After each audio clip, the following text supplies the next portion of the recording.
والعاقبۃ للمتقین والصلاة والسلام علی سید الانبیاء والمرسلین ومن تبعہم بإحسان الی یوم الدین، اما بعد۔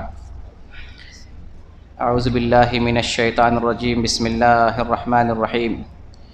والعصر ان الانسان لفی خسر الا الذین آمنوا وعملوا الصالحات وتواصوا بالحق وتواصوا بالصبر۔ عزیز دوستو اور اسلامی بھائیوں، اللہ رب العالمین کا بے پایاں شکر اور احسان ہے کہ اس نے ہمیں ایمان کی دولت سے نوازا ہے اور سب سے افضل امت محمد صلی اللہ علیہ وسلم میں سے بنایا ہے۔ درود و سلام کا نزول ہو اللہ کے تمام نبیوں پر، بالخصوص ہم سب کے آخری نبی محمد صلی اللہ علیہ وسلم پر۔ اللہ رب العالمین نے ایک چھوٹی سی سورت نازل کی ہے، سورۃ العصر۔ یہ قرآن کی بہت چھوٹی سورت ہے اور آخری سورتوں میں سے ہے، 30ویں پارے کی 103 نمبر کی سورت، لیکن نازل ہونے کے اعتبار سے مکہ میں نازل ہوئی ہے، شروع دور میں یہ سورت نازل ہوئی ہے۔ اس سورت کے تعلق سے امام شافعی رحمۃ اللہ علیہ فرماتے ہیں کہ اگر انسان اسی سورت میں غور کر لے، اسی سورت کو سمجھ لے تو ہدایت کے لیے کافی ہے۔ ہدایت کے لیے یہی سورت ہمارے لیے، انسان کے لیے کافی ہے۔ اس میں اللہ نے کیا بیان کیا ہے جو ہدایت کے لیے ایک چھوٹی سی سورت کافی ہے؟ چنانچہ آتے ہیں اس سورت کی طرف، اس کو سمجھتے ہیں، علم حاصل کرتے ہیں اور اس پر عمل کرنے کی کوشش کریں گے۔ اللہ رب العالمین ارشاد فرماتا ہے، والعصر، قسم ہے زمانے کی، ان الانسان لفی خسر، بے شک، یقیناً، واقعتاً، بالیقین، اس میں کوئی شبہ نہیں کہ سارے انسان گھاٹے میں ہیں۔ ان الانسان لفی خسر، بے شک تمام انسان، سارے انسان، پوری انسانیت گھاٹے میں ہے۔ الا الذین آمنوا، سوائے ان لوگوں کے جنہوں نے ایمان لایا، وعملوا الصالحات، اور جو نیک عمل کرتے ہیں، وتواصوا بالحق، اور حق بات کی ایک دوسرے کو وصیت کرتے ہیں، تلقین کرتے ہیں، وتواصوا بالصبر، اور صبر کی ایک دوسرے کو تلقین کرتے ہیں۔ یہ اس سورت کا ترجمہ ہے۔ اس کا مفہوم سمجھتے ہیں، اس کی تفسیر سمجھتے ہیں۔ شروع میں اللہ رب العالمین نے قسم کھایا ہے، والعصر، قسم ہے زمانے کی، عصر۔ مفسرین نے یہ ذکر کیا ہے کہ یہاں عصر سے مراد زمانہ ہے، جو گزر گیا، جو گزر رہا ہے، جو آنے والا ہے، ماضی، حال، مستقبل، یہ سارے زمانے کو شامل ہے۔ اللہ قسم کھا رہا ہے، والعصر، قسم ہے زمانے کی۔ قسم کیوں کھائی جاتی ہے؟ قسم اس لیے کھائی جاتی ہے تاکہ آگے جو اللہ بتا رہا ہے اس کی اہمیت کو ہم سمجھیں، کتنی اہم چیز ہے، کتنی ضروری چیز ہے، اس لیے اللہ قسم کھا رہا ہے۔ یا یہ کہ زمانہ شاہد ہے، قسم گواہی کے طور پر کھائی جاتی، شہادت کے طور پر۔ جو زمانہ گزر گیا، یہ زمانہ گواہی دے رہا ہے، کس بات کی؟ ان الانسان لفی خسر، تمام انسان گھاٹے میں ہیں۔ جو دنیا میں پڑے ہوئے ہیں، دنیا کمانے میں لگے ہوئے ہیں، دنیاوی زندگی میں لہو و لعب میں مشغول ہے، وہ گھاٹے میں ہے۔ زمانہ دیکھ لیا، زمانہ سمجھ رہا ہے، زمانہ اس پر گواہ ہے، اس پر شاہد ہے کہ لوگ گھاٹے میں ہیں۔ والعصر، قسم ہے زمانے کی۔ یہاں ایک بات اور سمجھ لیں کہ قسم اللہ رب العالمین اپنی تمام مخلوق کی کھا سکتا ہے، اپنی مخلوق میں سے کسی بھی چیز کی قسم کھا سکتا ہے۔ یہ اللہ کی خصوصیت اور خاصیت ہے۔ لیکن ہم انسان صرف اللہ کی قسم کھا سکتے ہیں، غیر اللہ کی قسم نہیں کھا سکتے، یہ دھیان میں رہے۔ ہم آدمی انسان اللہ کی قسم کھائیں گے، لیکن اللہ اپنی مخلوق میں سے کسی بھی چیز کی قسم کھا سکتا ہے۔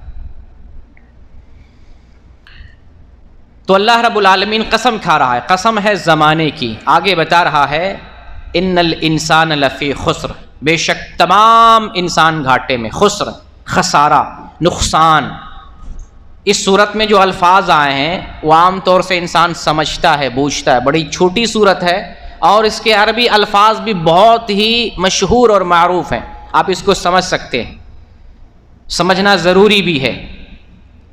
اس کو نہیں سمجھیں گے تو جو زمانہ گزر رہا ہے، گواہی دے رہا ہے انسان گھاٹے میں ہے، ہم بھی اسی گھاٹے میں رہیں گے۔ اس لیے ہم کو سمجھنا ہے، جاننا ہے، علم حاصل کرنا۔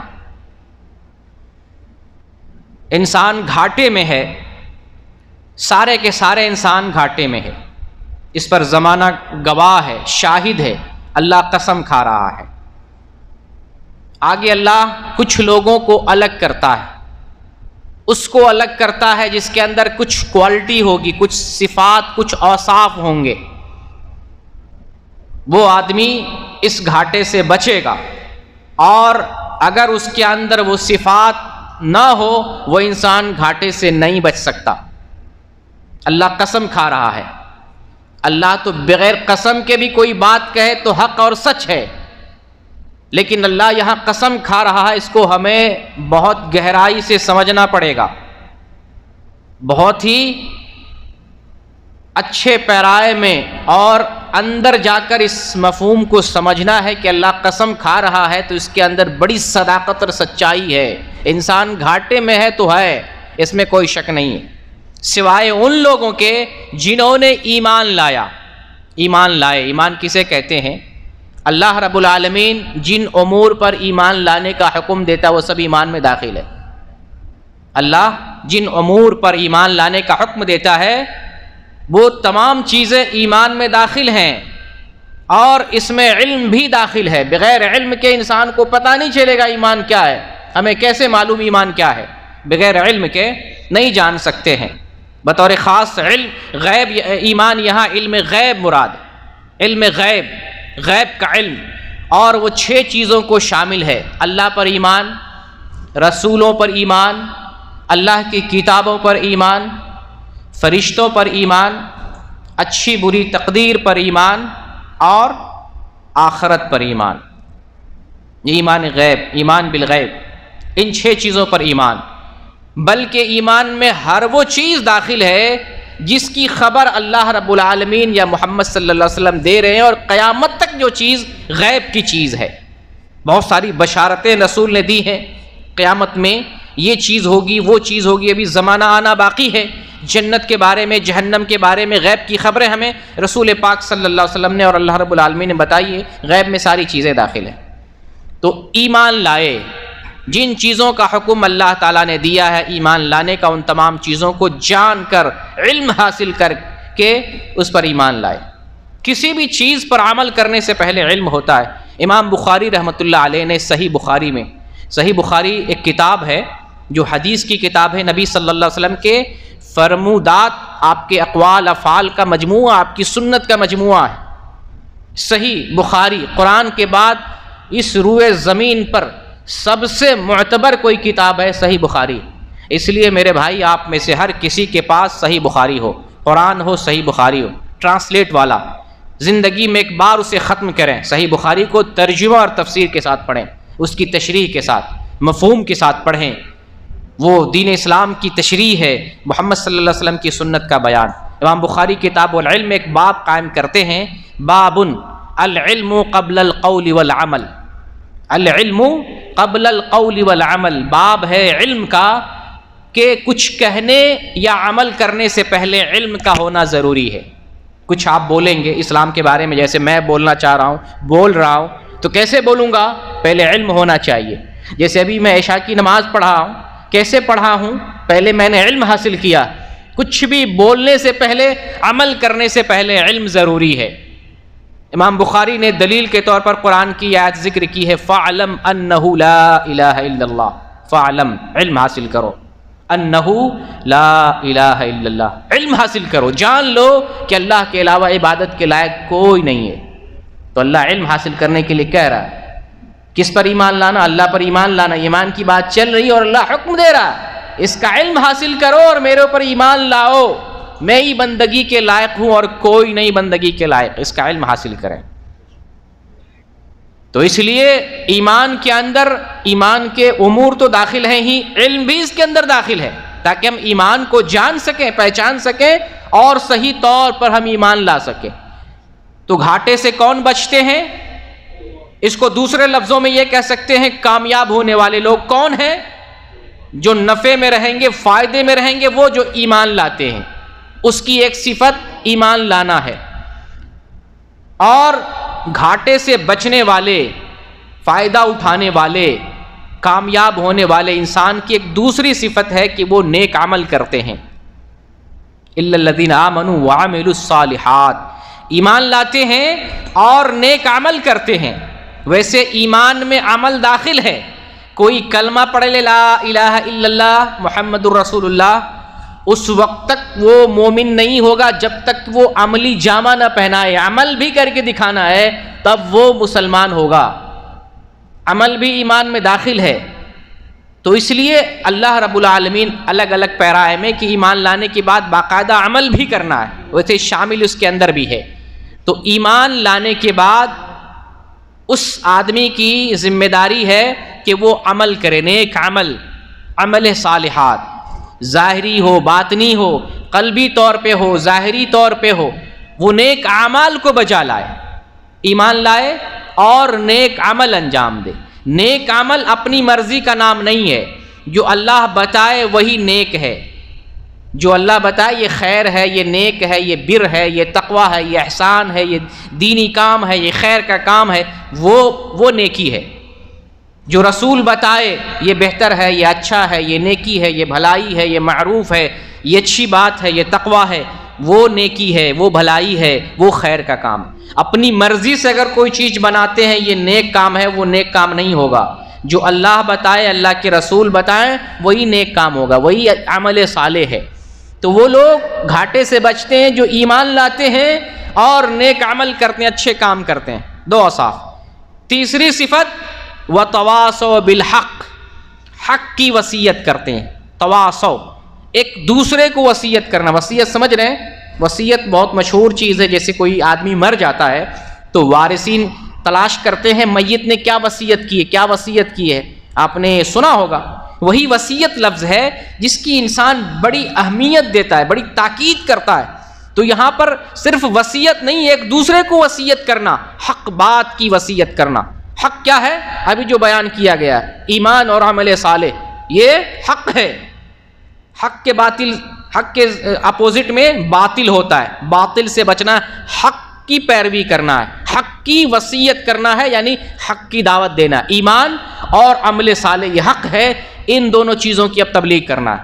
ہم نے اس کو سیکھ لیا، ایمان کیا ہے، ہم نے جان لیا، عمل صالح کیا ہے، ایمان لا کر عمل بھی کر رہے ہیں، اب اس کی تلقین دوسروں کو کریں گے، تبلیغ کریں گے، ایک دوسرے کو تلقین کریں گے۔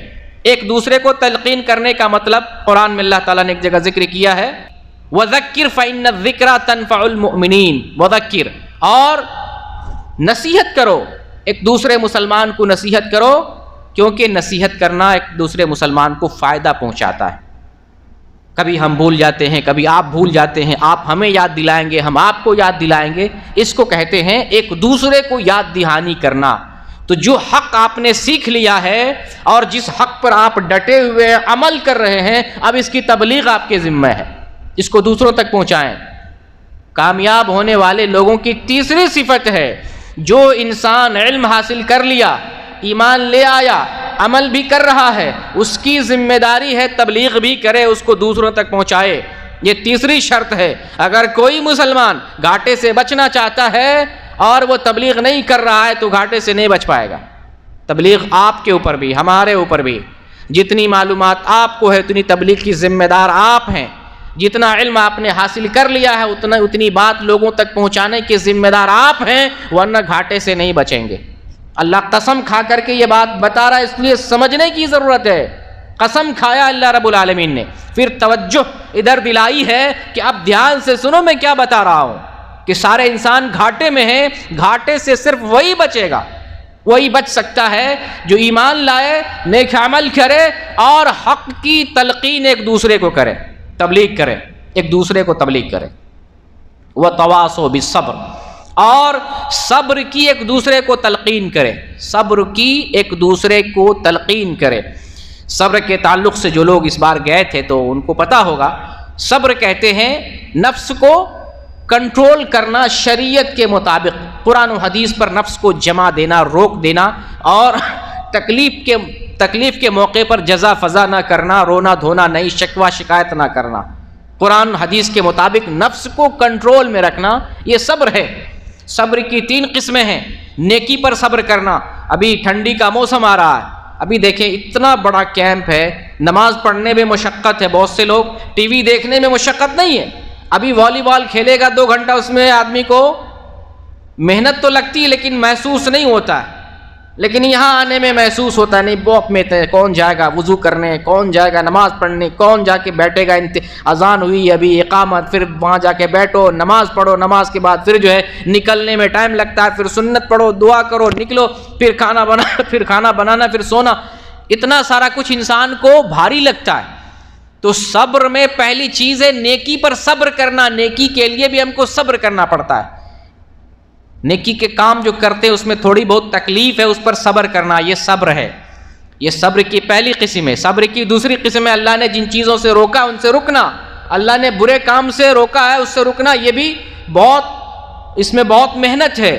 اللہ نے منع کیا لڑکی کو نہ دیکھو، اجنبی عورت کو نہ دیکھو، کسی اجنبی عورت کے ساتھ تنہائی میں نہ رہو، غلط چیز نہ دیکھو، غلط چیز نہ بولو، غلط کام نہ کرو، چوری نہ کرو، غیبت نہ کرو، زنا نہ کرو، فحش کام نہ کرو، لیکن انسان کا دل ادھر ہی جاتا ہے، جس سے اللہ منع کیا انسان کا دل ادھر جاتا ہے، جس کو کرنے کا حکم دیا ادھر جاتا ہی نہیں دل، جدھر منع کیا ہے ادھر ہی جاتا ہے۔ ایک بچے کو بھی دیکھتے ہیں، بیٹا ادھر نہیں جانا، بیٹا ادھر ہی جائے گا، جس سے منع کریں گے بچے کو ادھر ہی جائے، انسان کی فطرت ہے، جس چیز سے منع کیا جائے انسان ادھر بھاگتا ہے، اس کی طرف جاتا ہے، پتہ نہیں انسان کی طبیعت ایسی ہے۔ تو اس پر بھی ہمیں صبر کرنا، جس سے اللہ نے منع کیا اس سے اپنے نفس کو روک کے رکھنا، یہ صبر ہے، صبر کی دوسری قسم ہے۔ اور صبر کی تیسری قسم ہے کہ اللہ کی طرف سے جو پریشانی آتی ہے اس پر صبر کریں، مصیبت آتی ہے، اللہ کی طرف سے امتحان آتا ہے، آزمائش آتی ہے، کبھی ہم بیمار ہو جاتے ہیں، کبھی ہمارے جسم کو تکلیف لگتی ہے، کبھی مال برباد ہو جاتا ہے، کبھی تجارت میں نقصان ہو جاتا ہے، کبھی اللہ رب العالمین ہمیں آزماتا ہے، مال میں، اولاد میں، گھر بار میں، زندگی میں، جسم میں، بہت طرح سے اللہ آزماتا ہے۔ تو آزمائش میں صبر کرنا، آزمائش جو آتی ہے اس میں صبر کریں، یہ صبر کی تیسری قسم ہے۔ ان تینوں اعتبار سے، تینوں قسموں میں صبر کریں، ایک دوسرے کو صبر کی تلقین کریں۔ یہ تینوں قسمیں کی جو صبر ہے، ان تینوں قسموں پر آپ صبر کریں اور دوسروں کو بھی صبر کی تلقین کریں۔ یہ ہے تواصو بالصبر، ایک دوسرے کو صبر کی تلقین کرنا۔ تو یہ 4 صفات اللہ رب العالمین نے اس آدمی کے گنائے ہیں جو گھاٹے سے بچ پائے گا۔ اگر 4 صفات کسی انسان کے اندر نہیں ہے وہ گھاٹے سے نہیں بچے گا، زمانہ اس پر گواہ ہے، شاہد ہے۔ 4 صفات ہونے چاہیے اور چاروں کا چاروں ہونا چاہیے، 2 ہو تب بھی نہیں چلے گا، 3 ہو تب بھی نہیں چلے گا، 4 کا 4 لازم ایک انسان کے اندر، تب وہ کامیاب ہوگا، نفع میں ہوگا، فائدے میں ہوگا۔ جیسے امتحان میں ہوتا ہے نا، کچھ نمبر کم آ گئے، پاس کر دیا جاتا ہے، 10 سوال میں سے 1-2 سوال چھوڑنے کا ہوتا ہے، چھوڑ دو تب بھی چلے گا۔ اس میں کوئی چھوڑنے والا نہیں ہے، کوئی آپشن نہیں ہے، اختیار نہیں ہے، اس میں لازم ہے کہ چاروں کی چاروں خوبی ایک انسان کے اندر ہو، تب ہی وہ انسان گھاٹے سے بچے گا، ورنہ وہ انسان گھاٹے سے نہیں بچ پائے گا۔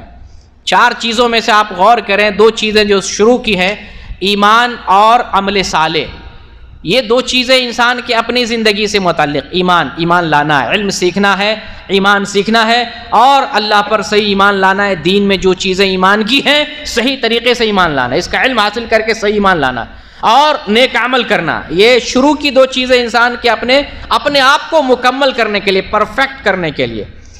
اس کے بعد جو دو چیزیں ہیں، تبلیغ کرنا اور صبر کی تلقین کرنا، وہ دوسروں کے تعلق سے ہے۔ پہلے آپ اپنے آپ کو کمپلیٹ کرتے ہیں دو چیز سے، پھر اس کے بعد دو چیز جو بچ جا رہی ہے دوسرے بندے کو آپ کمپلیٹ کر رہے ہوتے ہیں۔ آپ نے سیکھ لیا ایمان، عمل کر رہے ہیں، عمل صالح کے راستے پر ہیں، اب یہی ایمان عمل صالح جس کو حق بھی کہتے ہیں دوسروں کو دے رہے ہیں، دوسروں کو بتا رہے ہیں۔ خود کمپلیٹ ہو گئے، دوسروں کو کمپلیٹ کر رہے ہیں۔ دو چیزوں سے اپنے آپ کو کمپلیٹ کر رہے ہیں، دو چیزوں سے دوسروں کو آپ کمپلیٹ کر رہے ہیں۔ اس طریقے سے پورا سماج، پورا معاشرہ، پوری سوسائٹی گھاٹے سے بچ رہی ہے۔ ایک دوسرے سے ہم جڑے ہوئے ہیں، مومن ایک دوسرے سے جڑا ہوتا ہے، صرف اپنے مطلب سے نہیں جیتا، اپنے لیے نہیں جیتا ہے، دوسروں کے لیے جیتا ہے۔ کنتم خیر امۃ اخرجت للناس تأمرون بالمعروف وتنہون عن المنکر، کنتم خیر امہ، تم بہترین امت ہو، اخرجت للناس، لوگوں کے لیے نکالے گئے، صرف اپنے لیے نہیں، گھر میں بیٹھو کھاؤ پیو اپنی زندگی گزارو مست رہو، نہیں، اخرجت للناس، دوسروں کے لیے نکالے گئے ہو، تمہارا کام ہے دوسروں کے لیے نکالے گئے ہو۔ تأمرون بالمعروف وتنہون عن المنکر، تم لوگوں کو اچھی بات کا حکم دیتے ہو اور تم لوگوں کو بری باتوں سے روکتے ہو، یہ تمہاری ذمہ داری ہے، فریضہ ہے، یہ کام ہے، یہ کر رہے ہو تو بہترین امت ہو، یہ نہیں کر رہے ہو بہترین امت نہیں ہو، برے لوگ ہو۔ کنتم خیر امہ، تم بہترین امت، کب؟ تأمرون بالمعروف وتنہون عن المنکر، جب تم بھلائی کا حکم دو برائی سے روکو تب خیر امت ہو، بہترین امت۔ جب تم یہ کام نہ کرو تو اس میں داخل نہیں ہو، نکل جائیں گے ہم، وہی پھر نقصان والے، گھاٹے والے، نقصان اٹھانے والوں میں سے ہو جائیں گے۔ تو اس صورت کے ذریعے ہمیں نصیحت ملتی ہے، سب سے پہلی نصیحت کہ ہم ایمان سیکھیں، عمل صالح کو جانیں، حق کو سمجھیں، صبر کو سمجھیں، پھر اس پر عمل کریں، پھر اس کی تبلیغ کریں، پھر اس کے راستے میں جو مصائب اور مشکلات آتے ہیں اس پر صبر کریں، اس پہ ڈٹ جائیں، دوسروں کو بھی صبر کی تلقین کریں۔ اس صورت سے ہمیں خلاصہ یہی مل رہا ہے، سب سے پہلے ہم علم حاصل کریں تاکہ گھاٹے سے بچ سکیں۔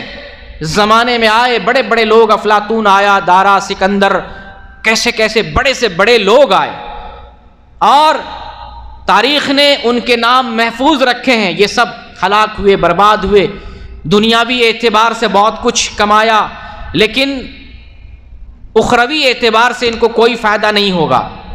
آخرت کے اعتبار سے آپ کو فائدہ چاہیے تو یہی چار خوبی ہر انسان کے اندر اور ہمیں اپنے اندر پیدا کرنی پڑے گی۔ اگر یہ چار خوبی اپنے اندر پیدا کرتے ہیں تو انشاءاللہ ہم گھاٹے میں نہیں رہیں گے۔ اللہ کی توفیق سے، اللہ نے قسم کھایا ہے گھاٹے سے ہم بچ جائیں گے، تو اللہ کی توفیق سے ہم گھاٹے سے بچیں گے۔ تو انشاءاللہ ارادہ بنائیں، ابھی امید بنائیں اور ارادہ کریں، جذبہ پیدا کریں، انشاءاللہ گھاٹے سے بچنے کے لیے کوشش کریں گے انشاءاللہ۔ اب اس کے بعد کیا ذمہ داری بنتی ہے کہ ہم علم حاصل کریں گے، تعلیم حاصل کریں گے۔ دو کتاب اگر لے لیتے ہیں، عالم سے جڑ کر، اسلامک سینٹر سے جڑ کر، جو اچھے اور سچے علماء ہیں، جو آپ کو اللہ کی کتاب کی بات بتائے، رسول کی کتاب کی بات بتائے، یہ ادھر ادھر کی بات نہیں، بابا پیر فقیر نہیں، دین بتائے، اللہ نے کیا بھیجا ہے۔ مسجدوں میں کون سی کتاب پاتے ہیں؟ یہ کیا چیز ہے؟ اللہ کی کتاب ہے، یہی بھیجا ہے، گھر میں رکھنا ہے، اپنے پاس رکھنا ہے، مسجد میں رکھنا ہے، اسی کو پڑھنا ہے، اس کو سمجھنا ہے۔ اس لیے عالم، ایسے عالم کے پاس جو یہی بتائے، اس کو سمجھائے۔ نبی صلی اللہ علیہ وسلم نے فرمایا خیرکم من تعلم القرآن وعلمہ، خیرکم من تعلم القرآن وعلمہ، تم میں بہترین انسان وہ ہے جو اس کو سکھائے، قرآن سیکھے اور قرآن سکھائے، وہ بہترین انسان ہے۔ جو یہ نہ سکھائے وہ بہترین نہیں ہے، وہ اپنی باتیں گڑ گڑ کے قصے کہانیاں بتائے، مجلس میں بتائے، جلسے میں بتائے، اجتماع میں بتائے، یا درس میں وہ قصے سنائے، فلاں بزرگ ایسے تھے، فلاں بابا ایسے تھے، ایسا ہو گیا ویسا ہو گیا۔ اس سے کیا لینا دینا اسلام کا؟ اسلام کا اس سے کوئی لینا دینا نہیں، کب کیا ہوا، کس کے ساتھ کیا ہوا، کوئی لینا دینا نہیں۔ میرے ساتھ کیا ہو رہا ہے، دنیا والے کو اسلام کو کوئی لینا دینا نہیں، میرے ساتھ خود کیا ہو رہا ہے، نہیں۔ اسلام نے جو بھیجا ہے، جو بتایا اسلام ہے، اس کو بتائیں، اسلام بتائیں۔ جب آپ کو کہانی سنانا ہو، مجلس بنا لیں، کہانی کی مجلس، لیکن اسلام کے نام پر کہانی نہیں۔ اسلام کے نام پر اسلام کی کتاب بتائیں تو ایسے علماء سے جڑیں، ایسی جگہ سے جڑیں، ایسے سینٹر سے جڑیں، ایسے لوگوں سے جڑیں جو یہ بات بتائے، اس میں جو لکھی ہوئی ہے سچی اور سیدھی بات۔ تو ارادہ کریں، یہ جو کتاب ہے قرآن، اس کو سیکھنا سکھانا سب سے بہترین کام ہے، اور ایسے لوگ سب سے بہترین ہوتے ہیں جو سیکھتے اور سکھاتے ہیں۔ ارادہ بنائیں انشاءاللہ ایمان کو جانیں گے۔ عمل صالح کیا ہے؟ ہمارے یہاں اپنی مرضی سے نیکی بنائی جاتی، یہ نیکی ہے، وہ نیکی، ایسا کر لو اللہ راضی ہو جائے گا، ویسا کر لو اللہ خوش ہو جائے گا۔ تو اپنی مرضی سے کوئی کام بناتے ہیں، اللہ اس سے خوش نہیں ہوگا۔ اللہ اس کام سے خوش ہوگا جس کو خود کہا ہے یہ کرو وہ کرو۔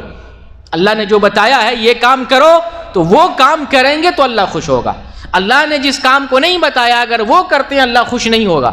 آپ کو تسلی مل جائے گی لیکن اللہ اس سے راضی نہیں ہوگا۔ اللہ کو راضی کرنا ہے تو اللہ والا کام کریں، جو قرآن میں ہے، جو حدیث میں ہے۔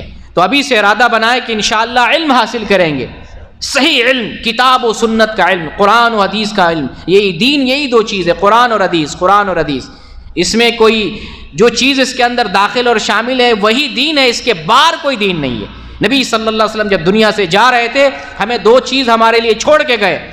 نبی صلی اللہ علیہ وسلم کی وراثت تقسیم نہیں ہوتی، آپ کی وراثت یہی دین ہے، قرآن اور حدیث ہے۔ آپ نے فرمایا ترکت فیکم امرین لن تضلوا ما تمسکتم بہما کتاب اللہ و سنتی۔ ترکت فیکم امرین، میں تم لوگوں میں دو چیزیں چھوڑے جا رہا ہوں، تم جب تک ان دونوں چیزوں کو مضبوطی سے پکڑے رہو گے ہرگز گمراہ نہیں ہو سکتے ہو۔ وہ دو چیز کون سی ہے؟ اللہ کی کتاب اور میری سنت۔ یہی کتاب، اللہ کی کتاب اور میری سنت یعنی حدیث، قرآن اور حدیث۔ تو کیوں نہ ہم وہ چیز سیکھیں جس سے صحیح راستے پر رہیں، اس چیز کو نہ سیکھیں جو دین نہیں ہے، جو اسلام نہیں ہے۔ محمد صلی اللہ علیہ وسلم میں قرآن اور حدیث دے کے گئے ہیں تو ہم قرآن اور حدیث کا علم حاصل کریں، تہیہ کریں۔ انشاءاللہ آج سے اپنے پاس قرآن کا ترجمہ اور تفسیر رکھیں، اور اپنے پاس حدیث کی بہت ساری کتابیں ہیں، کم از کم حدیث کی کتاب ضرور اپنے پاس رکھیں۔ صحیح بخاری، اردو ترجمہ ہو، ہندی ہو، جو آپ جانتے ہیں، جس زبان میں آپ پڑھ لیتے ہیں، اردو میں، پنجابی میں، سندھی میں، ہر زبان میں قرآن کا ترجمہ اور تفسیر ہے۔ اور یہاں پر بھی تفسیر ملتی ہے، کسی بھی زبان میں تفسیر چاہیے ایک کال پہ آپ کے پاس جو ہے آن لائن بھی آ سکتا ہے، آپ کو مل بھی جائے گا۔ شاہجہاں سے رابطہ کریں گے، ہم کو کہیں گے تفسیر آپ کے پاس آ جائے گی۔ اگر وہ تو موبائل کے ذریعے بھی پڑھ سکتے ہیں لیکن کتابی شکل میں ہو تو وہ بات زیادہ سمجھ میں آتی ہے، اور جو پڑھیں گے یہاں وہ بات بیٹھے گی، جلدی بیٹھے گی اور ہمیشہ کے لیے بیٹھ جائے گی۔ انٹرنیٹ سے پڑھتے ہیں تو بات فوراً نکل جاتی، جلدی پڑھ لیتے ہیں، جلدی وہ بات ختم ہو جاتی ہے، لیکن کتاب سے پڑھتے ہیں وہ بات ہمیشہ کے لیے ہم محفوظ ہو جائے گی۔ تو قرآن کی تفسیر احسن البیان مختصر ہے، بہترین ہے، ہر زبان میں اس کا ترجمہ اور ٹرانسلیشن موجود ہے۔ تفسیر احسن البیان اور صحیح بخاری ترجمہ، یہ دو چیز لیں، آپ کو دین کا بہت سارا علم ہو جائے گا۔ قرآن تو ہے ہی، پورا دین ہے۔ صحیح بخاری کے ذریعے صحیح بخاری اگر پڑھتے ہیں 90+ دین کا علم آپ کو حاصل ہو جائے گا، 90+ یعنی 90% یا اس سے بھی زیادہ۔ امام بخاری رحمۃ اللہ علیہ نے دین سے متعلق جو اہم حدیث ہے سب اس کتاب میں جمع کر دیا ہے۔ جب ایک ختم صحیح بخاری کی کر لیں گے آپ کو پوری نماز آئے گی، آپ کو رمضان کے روزے کیسے رکھنے ہیں، زکوٰۃ کی تفصیل کیا ہے، حج عمرے کی تفصیل کیا ہے، اور جو ہے مسائل، آداب، اخلاق، سیرت، فضائل، ساری چیزیں آپ کو معلوم ہو جائیں گی۔ تقریباً 90% سے بھی زیادہ علم آپ کو صحیح بخاری پڑھنے کے بعد ہو جائے گا۔ انشاءاللہ ارادہ بنائیں، اس کتاب سے جڑیں گے جو صحیح کتاب ہے، صحیح علماء سے جڑیں گے اور علم حاصل کرنے کی کوشش کریں گے۔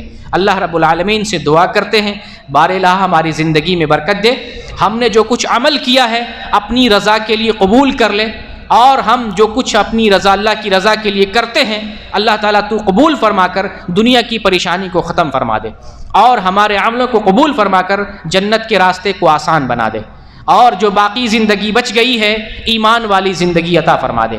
ہم سب لوگوں کو فتنے کے دور میں فتنے سے حفاظت فرما، ہمارے گھر پریوار کی حفاظت فرما، ہمارے دین ایمان کی حفاظت فرما۔ ہم اپنے فیملی کو اپنے ملک میں چھوڑ آئے ہیں، فیملی کی عزت کی، آبرو کی حفاظت فرما۔ آمین یا رب العالمین۔ وآخر دعوانا ان الحمد للہ رب العالمین۔ جزاکم اللہ خیر۔